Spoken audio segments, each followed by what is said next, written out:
Sarah's obsession with the murder grows beyond a passing thought, becoming an all-consuming pursuit. Every waking moment is filled with a need to uncover the truth, a truth that she is convinced exists despite the crushing disbelief of everyone around her. She spends hours online, diving into obscure town records, old newspaper articles, and community forums, her search spiraling into an abyss. The more she digs, the more she finds eerie parallels between the murder she witnessed and the town's past. A past drenched in gruesome, unsolved disappearances, many of which were marked by the same disturbing details: blood, shadows, and inexplicable disappearances. Her fixation on these historical events becomes unhealthy, even dangerous. Every stray piece of information she uncovers ties her closer to a hidden history that she cannot understand but is inexplicably drawn to. The town, once a place of familiarity, now feels like a labyrinth filled with secrets, whispers lurking in every corner. Sarah visits the local library, speaking with the elderly librarian who mutters something about the eyes that watch from the walls before abruptly turning away. It's as if the entire town is a web, with every resident caught in a delicate balance of concealment. One evening, while searching for more obscure data, Sarah stumbles upon a local church's records that mention a series of mysterious rituals that seem to coincide with the disappearances. Could there be a deeper, more supernatural force at work? Every piece of evidence seems to lead her further down a rabbit hole where the lines between past and present blur. At home, the supernatural occurrences become more frequent too.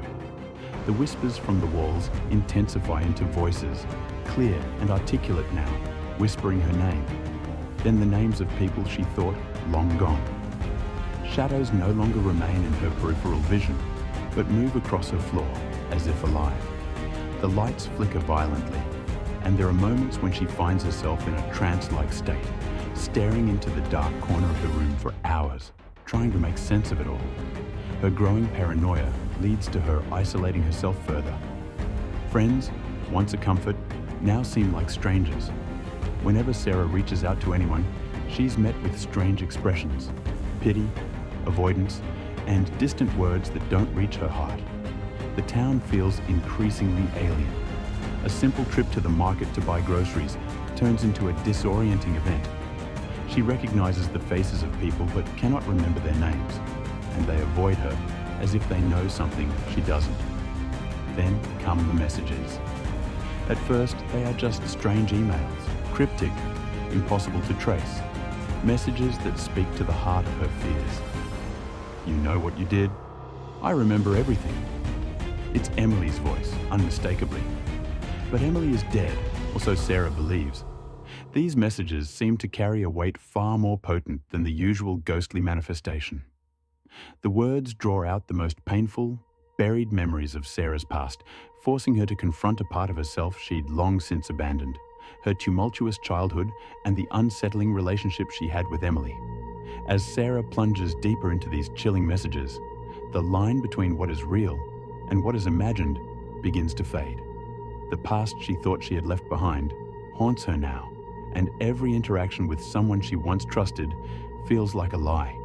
When she looks at the people she's known, their faces twist into unfamiliar expressions, their voices like strangers' voices.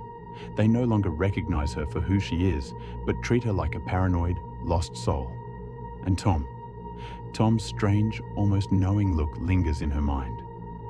What if, Sarah wonders, these messages are not just from the dead, but from a part of her own mind? Could it be that these are not the words of Emily, but the words of her fractured psyche, a mirror showing her dark truths?